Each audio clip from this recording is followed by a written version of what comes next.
नमस्कार बंधुरा सिमरान क्रिएटिव किचेने स्वागत। आज एसे गेছি আরেকটি রেসিপি নিয়ে, সেটি হচ্ছে পটলের। বানিয়েছি পটল চিংড়ি, অনুষ্ঠান বাড়ির মতো পটল চিংড়ি। পটলের নানা রকম রেসিপি আমরা বাড়িতে বানিয়েছি। পটল চিংড়িও হয়তো আমরা অনেকেই বানিয়েছি, কিন্তু অনুষ্ঠান বাড়ির মতো পটল চিংড়ি অনেকেরই ফেভারিট।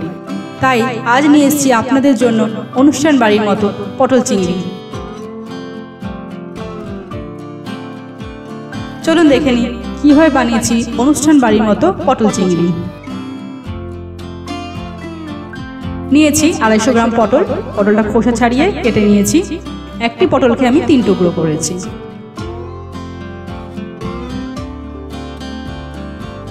নিয়েছি একটি আলু, ডুমো ডুমো করে কেটে নিয়েছি।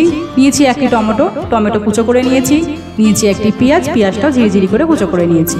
নিয়েছি চিংড়ি 200 গ্রাম, ভালো করে ধুয়ে নুন হলুদ মাখিয়ে নিয়েছি। পটল চিংড়িতে মিডিয়াম সাইজের চিংড়ি ব্যবহার করতে হয়, তাই আমি মিডিয়াম সাইজের চিংড়ি নিয়েছি। আমি চিংড়িটা এখানে পুরো খোসাটা ছাড়িয়ে নিয়েছি। অনেকে আবার খোসা সমেত রান্না করে। নুন হলুদ মাখিয়ে নিয়েছি ভালো করে ধুয়ে।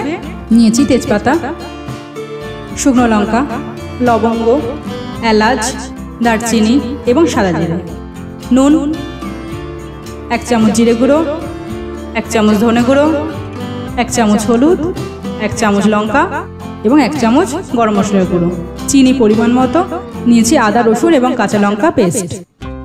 একটি বাটিতে 2 চামচ সর্ষের তেল নিয়েছি।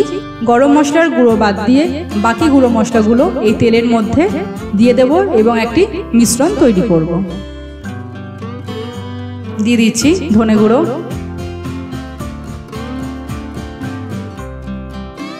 জিরে গুঁড়ো,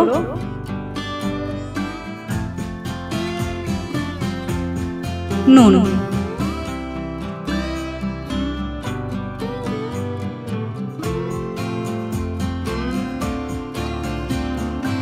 ভালোভাবে এবার মিশিয়ে নেব।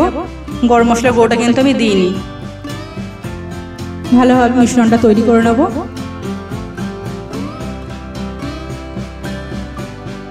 মিশানো হয়ে গেছে আমার। এবার আমি কড়াইতে সর্ষে তেল দিচ্ছি। পটল চিংড়িতে আমি সর্ষে তেল ব্যবহার করেছি, আপনারা সর্ষে তেলই ব্যবহার করবেন, সর্ষে তেলে বেশি টেস্ট আসে। চিংড়ি মাছগুলো প্রথমে আমি ভেজে নিচ্ছি।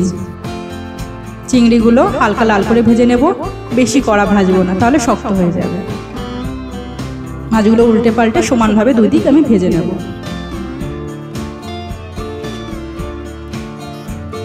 একটু যখন লাল হয়ে আসবে তখন আমার চিংড়ি মাছ ভাজা হয়ে যাবে, আমি তুলে নেব তেল থেকে। আমি এখানে ফ্রেশ চিংড়ি ব্যবহার করেছি, আপনারা চাইলে ফ্রোজেন চিংড়িও ব্যবহার করতে পারেন, কিন্তু ফ্রেশ চিংড়ি টেস্ট বেশি। চিংড়িগুলো হালকা লাল হয়ে গেছে। এবার আমি চিংড়ি মাছগুলোকে তুলে নেব।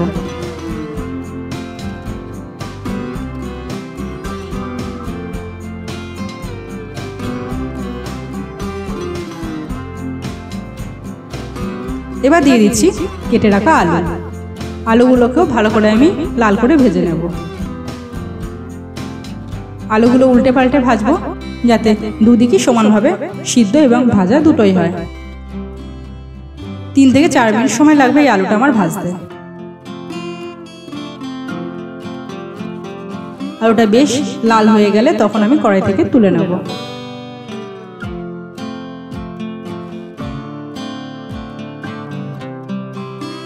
আলুগুলো লাল হয়ে গেছে, এবার আমি তুলে নিচ্ছি। এবার দিয়ে দেব কেটে রাখা পটল।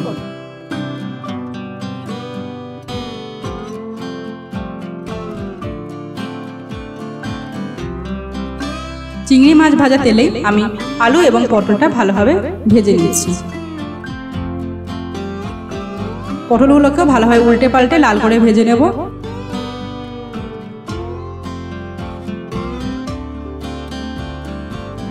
দুদিকে যাতে সমানভাবে ভাজা হয়,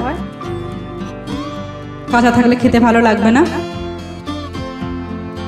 পটলটা ভাজতেও আমার 3 থেকে 4 মিনিট সময় লাগবে।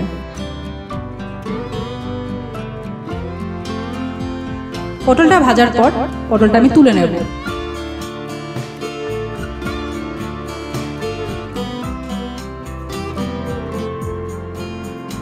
আমি ওই তেলটাই ছেঁকে কড়াইটা পরিষ্কার করে আবার রান্না করেছি। দিয়ে দিচ্ছি তেজপাতা, সাদা জিরে, শুকনো লঙ্কা, এলাচ, দারচিনি এবং লবঙ্গ। একটু ভেজে নেব।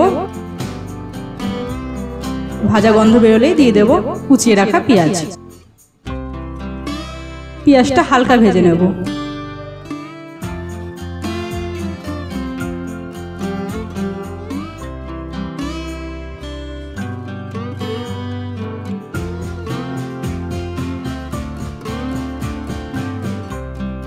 পেঁয়াজের রংটা একটু হালকা সাদা হয়ে এলে দিয়ে দিচ্ছি আদা, রসুন এবং কাঁচা লঙ্কার পেস্টটা।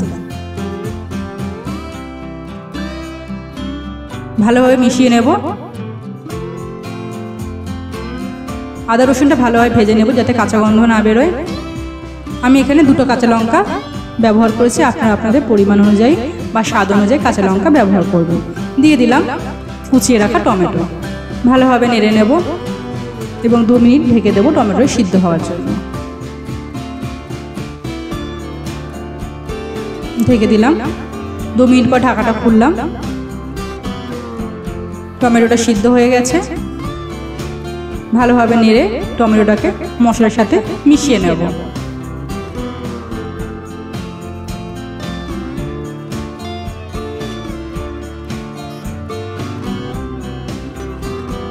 এবার দিয়ে দিচ্ছি তেলের মধ্যে তৈরি করে রাখা মিশ্রণটি। ভালোভাবে মশলায় কষিয়ে নেব।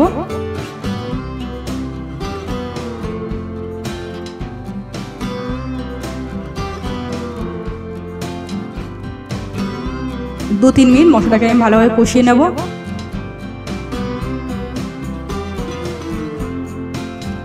মশলা থেকে যখন তেল ছাড়তে শুরু করবে তখন দিয়ে দেবো সামান্য পরিমাণ জল।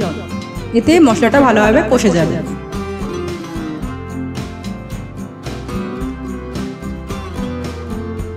এবার দিয়ে দেব সামান্য পরিমাণ চিনি।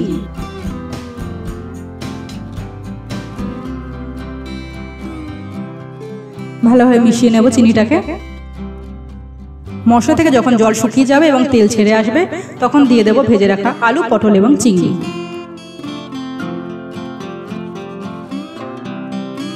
আলু, পটল এবং চিংড়িটাকেও ভালোভাবে মশলার সাথে মিশিয়ে নেব এবং 2 মিনিট ঢেকে রাখবো পটল এবং আলুর সাথে মশলাটা ভালোভাবে যাতে মিশে যায় সেই জন্য। 2 মিনিট পর ঢাকা খুললাম। অনেকটাই তেল ছেড়ে গেছে এবং পটল আলুর সাথে মশলাটা অনেকটাই মিশে গেছে। ভালোভাবে নেড়ে নেব।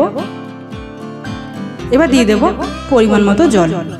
আমি এখানে সামান্য জল ব্যবহার করেছি, আপনারা আপনাদের পরিমাণ অনুযায়ী জল ব্যবহার করবেন।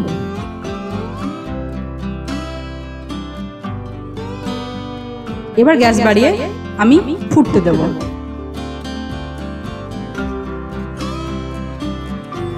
ফুটতে ফুটতে পটল আলু যদি কাঁচা থেকে থাকে সেটাও সিদ্ধ হয়ে যাবে এবং জলটাও অনেকটা শুকিয়ে যাবে।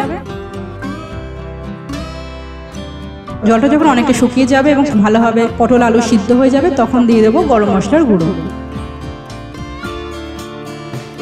ভালোভাবে নেড়ে নিচ্ছি। আলু পটল ভালোভাবে সিদ্ধ হয়ে গেছে।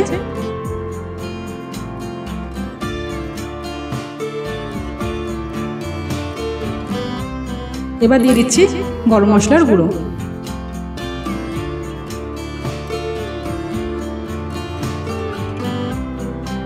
ভালোভাবে মিশিয়ে নেব গরম মশলার গুঁড়োটা। জলটা আর একটু ফুটে শুকাবে, আপনারা আপনাদের পরিমাণ অনুযায়ী বা পছন্দ অনুযায়ী জল বা ঝোল রাখবেন। তৈরি হয়ে গেছে আলু পটল চিংড়ি। দিয়ে দিলাম 1 চামচ ঘি। গ্যাস আমি অফ করে দিয়েছি। এবার ঘিটা ভালোভাবে মিশিয়ে নেব এবং ঢাকা দিয়ে রেখে দেব। তৈরি হয়ে গেছে অনুষ্ঠান বাড়ির মতো আলু পটল চিংড়ি। গরম ভাতের সাথে খুবই দুর্দান্ত এই আলু পটল চিংড়ি। অবশ্যই সবাই বাড়িতে এই অনুষ্ঠান বাড়ির মতো আলু পটল চিংড়ি রেসিপিটি বানাবেন এবং কেমন লাগলো অবশ্যই কমেন্টে জানাবেন।